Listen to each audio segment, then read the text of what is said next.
नमस्कार, प्रणाम, सत श्री अकाल। आप इस कहानी में देखने वाले हैं कि इस जो कहानी है प्यार पे से आपको भरोसा उठने वाला है।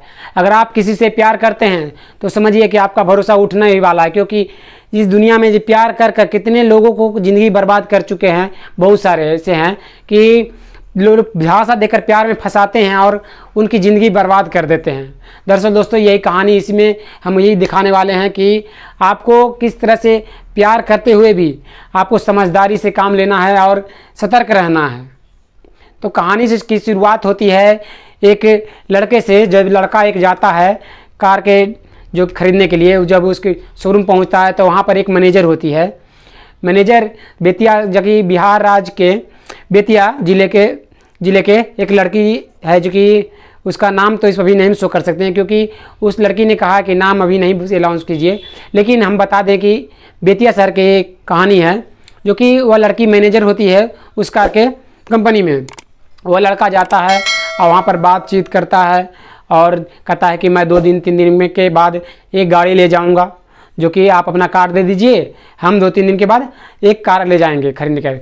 वह मैनेजर जो होती है लड़की, वह एक कार्ड निकाल कर दे देती है।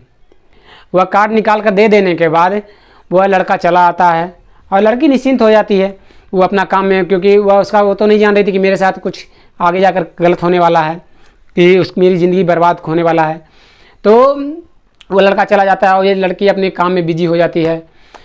करीब 12-1 बज रहा था और उस रात को, और लड़की का फ़ोन बजता है तो वो लड़की उठाती है कि इतनी रात को उसके पास कौन फ़ोन कर सकता है। तो उधर से फ़ोन उठाने के बाद एक लड़का कहता है कि मैं तुमसे बहुत प्यार करता हूँ, जब से मैं तुमको देखा हूँ ना, मैं तुम्हारे बिना नहीं रह सकता, कि तुम्हारे बिना हम जी ही नहीं सकते हैं। इस तरह से वो लड़का बोलता है और लड़की कहती है कि तुम कौन हो। तो वो लड़का बताता है कि 2 दिन पहले मैं कार एक खरीदने आया था, जो तुमने कार दिया था हमें, मैं वही बोल रहा हूँ, जो कि जैसे तुम्हें देखा हूँ मेरे रातों की नींद उड़ गई है और जो चैन होता है मेरा, वो चैन सब लूट गया है। इस तरह से वो लड़की को बहलाता फुसलाता है कि लड़की को बम समझ में नहीं आता कि क्या करें। लेकिन वह लड़की समझदारी से थोड़ा बहुत काम लेती है। कहती है कि मैं तुम्हारी बिरादरी से नहीं हूँ, ये तुमसे शादी नहीं कर सकती हैं, क्योंकि तुम एक हो सोनार जाति के और मैं पासवान जाति के, इसलिए मैं तुमसे शादी नहीं कर सकती हूँ। लेकिन वह लड़का समझता नहीं है, बार बार वही गलती दोहराता है। रात को बार बार फ़ोन करता है, कभी कहीं रहती है, कभी कम ड्यूटी में वह लड़की रहती है तो बार बार फ़ोन करता है। लेकिन अंत में वो कहता है लड़की से कि मैं, अगर तुम नहीं आज हमसे मिली तो मैं अपने जान दे दूँगा, मैं आज अब जिंदा नहीं रहूँगा तुम्हारे बिना। तो वह लड़की कहती है कि ठीक है, जे मैं तुमसे मिलने के लिए तैयार हूँ, कि तुम अपने पापा मम्मी के जो होते हैं घर में परिवार हैं उसे लेकर आओ, मैं तुमसे बात करूँगा। तो वो लड़का अपने माता पिता को लेकर चला जाता है उस लड़की के पास और बात विचार कर होने लगता है दोनों परिवारों के बीच, जो कि लड़की का 3 भाई होता है और एक लड़की होती है। तो बात विचार होने के बाद होता है कि ठीक है, तुम ये शादी कर लो। तो यह मैं तुमसे, लड़की बोलती है कि ठीक है, मैं तुमसे शादी करने को तैयार हूँ। तो कुछ करीब 4 महीने पहले उसकी शादी हो जाती है 2022 में। और शादी होने के बाद वह लड़की अपने ससुराल चली जाती है, बहुत खुशी पूर्वक जाती है। और वहाँ पर कुछ दिनों इतने इज्जत संस्कार से रखा जाता है कि मानिए बहुत कि कुछ कहना ही नहीं, कि कुछ होने वाला ही नहीं, कोई घटना होने वाला ही नहीं। इस तरह से वो लड़की वहाँ पर रहती है। तो वो कुछ दिनों बाद जब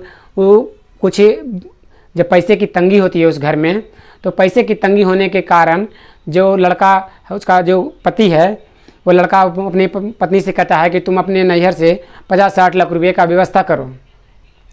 तो वह लड़की कहती है कि मैं 50-60 लाख रुपये नहीं मांगूंगी, क्योंकि मैं जानती हूँ कि वह मेरे भाई हैं और मेरे माता पिता बुजुर्ग हैं, वो मेरे माता पिता नहीं दे सकते हैं और न भाई मेरा देगा।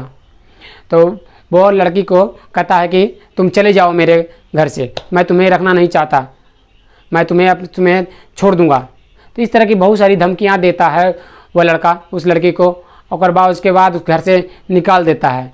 फिर जब वह अपने नैहर चली आती है तो वहाँ से लड़का कॉल करता है कि तुम्हारे पास जो 4 डिसमिल ज़मीन है शहर का, वो बेच दो, बेचकर उसके पैसे हमें दे दो। जो कि करीब 70-80 लाख रुपये होंगे उसके, और तुम लेकर चले आओ बेचकर। तो लेकिन लड़की वह नहीं मानती है कि मैं किसी भी हाल में ये संपत्ति नहीं बेचूंगी, क्योंकि ये आगे के लिए काम देने वाला है, ज़मीन है, और आगे जितना दिन होगा मेरे बाल बच्चों का भविष्य सुधरेगा इससे। तो फिर वह लड़का बुलाता है उस लड़की को, फिर बुलाकर कहता है कि समझाता बुझाता है, मतलब कि जो कहते हैं बहलाना फुसलाना। प्यार में आदमी अंधा हो जाता है इस कदर से। इस कहानी में दिखाया गया कि प्यार कितना, प्यार करते ने वक्त आदमी कोई सोचता नहीं कि हम क्या किससे प्यार कर रहे हैं और क्या क्या करने वाले हैं। लोग प्यार में कुछ भी कर देते हैं और कुछ भी कर गुजरने को चल जाते हैं।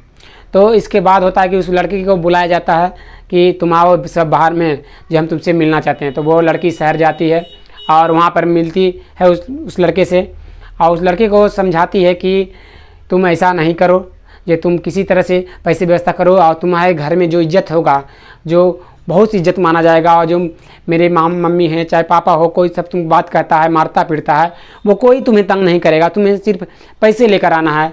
तो वो पैसे, वह कहती है लड़की की नहीं है, वो नहीं सकता, जब कहाँ से मैं पैसे लाऊं उतने पैसे, और वो ज़मीन मैं बेच नहीं सकती क्योंकि मैं अपने भविष्य के लिए वो रखी हुई हूँ। तो वह लड़की नहीं तैयार होती है। तो वह लड़का कहता है जाओ, तुम्हें मैं नहीं रखना चाहता, तुम अपने घर जाओ। तो वह लड़की चली जाती है। जब घर जाती है तो उसका पेट में अचानक से दर्द उठने लगता है, और इस तरह से दर्द उठता है कि बेचैनी से उसे घर में होने लगता है। और वह तभी फिर से वह अपने पति के पास फ़ोन करता है कि जो ये मेरे पेट में बहुत सारा दर्द हो रहा है, जे लगता है कोई दिक्कत हो रहा है, प्रॉब्लम हो रहा है, मेरे पेट में जलन जैसा महसूस हो रहा है। और वह लड़का का समझ जाता है कि उसके पेट में एक बच्चा पल रहा था, जो कि वही कारण हो जिसके पेट में दर्द है। और वह चालाकी से उस लड़की को बुला लेता है कि तुम आओ, ये कोई हॉस्पिटल का है जो कि बेतिया में, वहाँ पर बुला लिया जाता है उस लड़की को।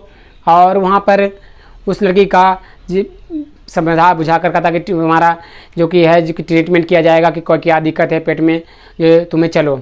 वहाँ पर जब ले जाया जाता है तो डॉक्टर वाले सोचिए कि बिना सिग्नेचर कराए उस लड़की का हम एबॉर्शन कर देते हैं। जब वो लड़की जो मना करती है कि वह जब जाती है ऑपरेशन में थिएटर में, तो वहाँ पर देखती है कि उसे सब चीज़ देखने पर कोई भी समझ जाएगा कि उसके साथ क्या होना है, क्योंकि ट्रीटमेंट कुछ अलग चीज़ है, और जब उसमें घुसने के बाद कुछ उसके साथ होने वाला है वह समझ गई थी। तो वह लड़की समझ जाती है कि मेरा बच्चा ख़राब करने वाले ये सब हैं। वह बहुत छटपटाती है और उसे सुई देकर बेहोश कर दिया जाता है। बेहोश करने के बाद वह लड़की बेसुध पड़ जाती है और इसका एबॉर्शन कर दिया जाता है।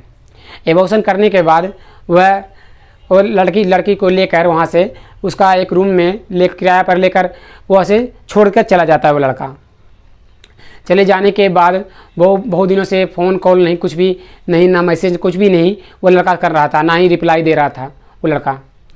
और तब लड़की से रहा नहीं जाता है, तो वहाँ के जो बेतिया के शहर के डीएसपी हैं वहाँ से जाती है वो लड़की और बात करती है कि सर इस तरह से मेरे साथ हुआ है, जो कि एक सोनार जाति का लड़का है, वो मैं प्यार करती थी, वो करता था, और इस तरह की कहानी है, और वो मुझे छोड़ रहा है और मेरा एबॉर्शन करवा दिया बिना मुझसे पूछे हुए।